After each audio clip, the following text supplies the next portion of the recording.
జిమ్‌కి వెళ్ళే వాళ్ళకే ప్రోటీన్ గనక అవసరం అనుకుంటే మీరు చాలా పెద్ద తప్పు చేస్తున్నట్టే. నిజానికి చిన్న పిల్లల నుంచి పెద్దవాళ్ళ వరకు ప్రతి ఒక్కరికి శరీరానికి ప్రోటీన్ చాలా అవసరం. కానీ చాలా మందికి రోజుకి ఎంత ప్రోటీన్ కావాలో, ఏ ఆహారాల్లో ఎక్కువ ఉంటుందో తెలియదు. ఈ వీడియోలో పూర్తిగా తెలుసుకుందాం. స్కిప్ చేయకుండా చివరి వరకు చూడండి. ముందుగా ప్రోటీన్ గురించి మనలో చాలా మందికి ఒక పెద్ద అపోహ అయితే ఉంటుంది. అది బాడీ బిల్డర్లు, జిమ్ చేసే వాళ్ళకే అవసరం అనుకుంటారు. కానీ నిజానికి ప్రతి ఒక్కరి శరీరానికి ప్రతిరోజు ప్రోటీన్ అవసరం. దాని గురించి మీకు ఒక ఎగ్జాంపుల్ అయితే చెప్తాను. మన శరీరాన్ని ఒక ఇల్లుగా ఊహించండి. ఆ ఇంటికి ఇటుకలు ఎంత ముఖ్యమో మన శరీరానికి ప్రోటీన్ కూడా అంతే ముఖ్యమైనది. మన కండరాలు, చర్మం, జుట్టు, గోర్లు, హార్మోన్లు ఇవన్నీ ఆరోగ్యంగా ఉండడానికి ప్రోటీన్ కీలక పాత్ర వహిస్తుంది. మన శరీరంలో ప్రోటీన్ తక్కువైతే ఏమవుతుందో మీకు తెలుసా? శరీరంలో సరిపడా ప్రోటీన్ లేకపోతే ఎప్పుడు అలసటగా అనిపించవచ్చు, కండరాలు బలహీనపడతాయి, గాయాలు త్వరగా మానవు, జుట్టు రాలడం పెరగవచ్చు, రోగనిరోధక శక్తి తగ్గుతుంది, తరచూ ఆకలి వేయవచ్చు. అంటే మనం ఎంత తిన్నా సరైన ప్రోటీన్ లేకపోతే శరీరం పూర్తిగా ఆరోగ్యంగా ఉండదని అర్థం.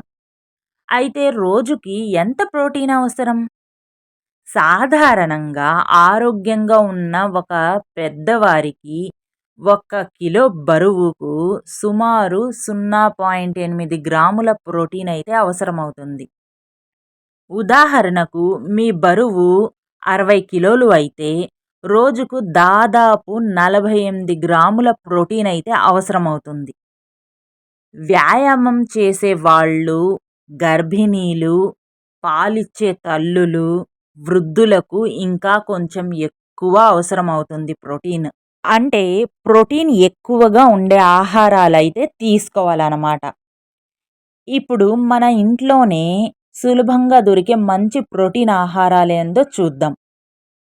గుడ్లు చాలా మంచి నాణ్యమైన ప్రోటీన్. ఖర్చు తక్కువ, ప్రోటీన్ శాతం అయితే ఎక్కువ. నెంబర్ 2 పాలు మరియు పెరుగు. ప్రోటీన్‌తో పాటు కాల్షియం కూడా ఇస్తాయి. ఖర్చు తక్కువ, ప్రోటీన్ అయితే ఎక్కువగా ఉంటుంది. పన్నీర్ ఇదైతే శాకాహారులకి మంచి ఎంపికనైతే చెప్పొచ్చు. ఇంకా చేపలు, చికెన్, మాంసం మంచి ప్రోటీన్ వనరులనమాట. పప్పు దినుసుల్లో కూడా ఏం తక్కువ ప్రోటీన్ అయితే ఉండదు. కందిపప్పు, పెసరపప్పు, శనగల్లో చాలా వరకి ప్రోటీన్ అయితే ఉంటుంది. రాజ్మా, సోయా బీన్స్, వేరుశెనగలు, బాదం, పిస్తా ఇవన్నీ మన ఆహారంలో సమతుల్యంగా చేర్చుకోవచ్చు. ఒకేసారి ఎక్కువ ప్రోటీన్ తింటే సరిపోతుందా అనే డౌట్ అయితే ఉంటది. చాలామంది ఉదయం ఏమీ తినకుండా రాత్రి ఒకేసారి ఎక్కువ ప్రోటీన్ తింటారు. అది సరైన పద్ధతయితే కాదు. మనం రోజంతా 3 లేదా 4 భోజనాల్లో కొద్ది కొద్దిగా ప్రోటీన్ తీసుకుంటే శరీరం బాగా ఉపయోగించుకుంటుందనమాట. ఇంకొక విషయం ఏమిటంటే కొంతమంది ప్రోటీన్ పౌడర్ అయితే తీసుకుంటూ ఉంటారు. అది తప్పనిసరి తీసుకోవాలా? తాగాలా? అనే డౌట్ అయితే ఉంటుంది. చాలామంది ఈ ప్రశ్న అడుగుతూ ఉంటారు. సాధారణంగా మీరు రోజు మంచి ఆహారం తీసుకుంటే చాలామందికి ప్రోటీన్ పౌడర్ అవసరమైతే ఉండదు. డాక్టర్ లేదా డైటీషియన్ సలహా ఉంటే మాత్రమే అలాంటి సప్లిమెంట్స్ వాడటం చాలా మంచిది.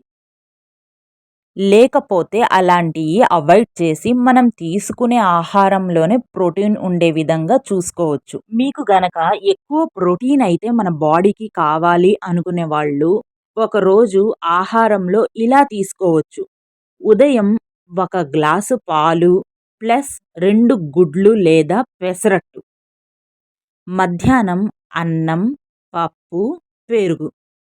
సాయంత్రం అంటే ఈవినింగ్ స్నాక్స్ కింద వేరుశెనగలు లేదా శనగలు తీసుకోవచ్చు. ఇక రాత్రి చపాతీతో పన్నీర్ లేదా మాంసాహారులైతే చికెన్ లేదా చేప లాంటివి కూడా తీసుకోవచ్చు. ఇలా గనక డైలీ పాటిస్తే మంచి ప్రోటీన్ మన బాడీకైతే అందుతుంది. కాబట్టి మీరు ఒక విషయాన్నైతే గుర్తుంచుకోండి. ప్రోటీన్ అనేది జిమ్ చేసే వాళ్ళ కోసమే కాదు. ప్రతి ఒక్కరి ఆరోగ్యానికి అవసరమైన పోషకం అనే అర్థం.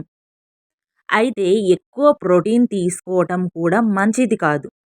మీ వయస్సు, ఆరోగ్యం, అవసరాలకు తగ్గట్టుగా సమతుల్య ఆహారం తీసుకోవటం ఉత్తమం.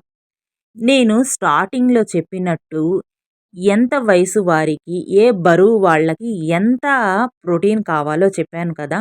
ఆ క్వాంటిటీ ప్రకారం అయితే ఫాలో అవ్వటం చాలా మంచిది. ఈ వీడియో మీకు ఉపయోగపడితే ఒక లైక్ చేయండి. మీ కుటుంబ సభ్యులతో షేర్ చేసుకోండి. ఇలాంటి ఆరోగ్యకరమైన సమాచారం కోసం మా ఛానల్‌ను సబ్స్క్రైబ్ చేసుకోవడం మర్చిపోవద్దు.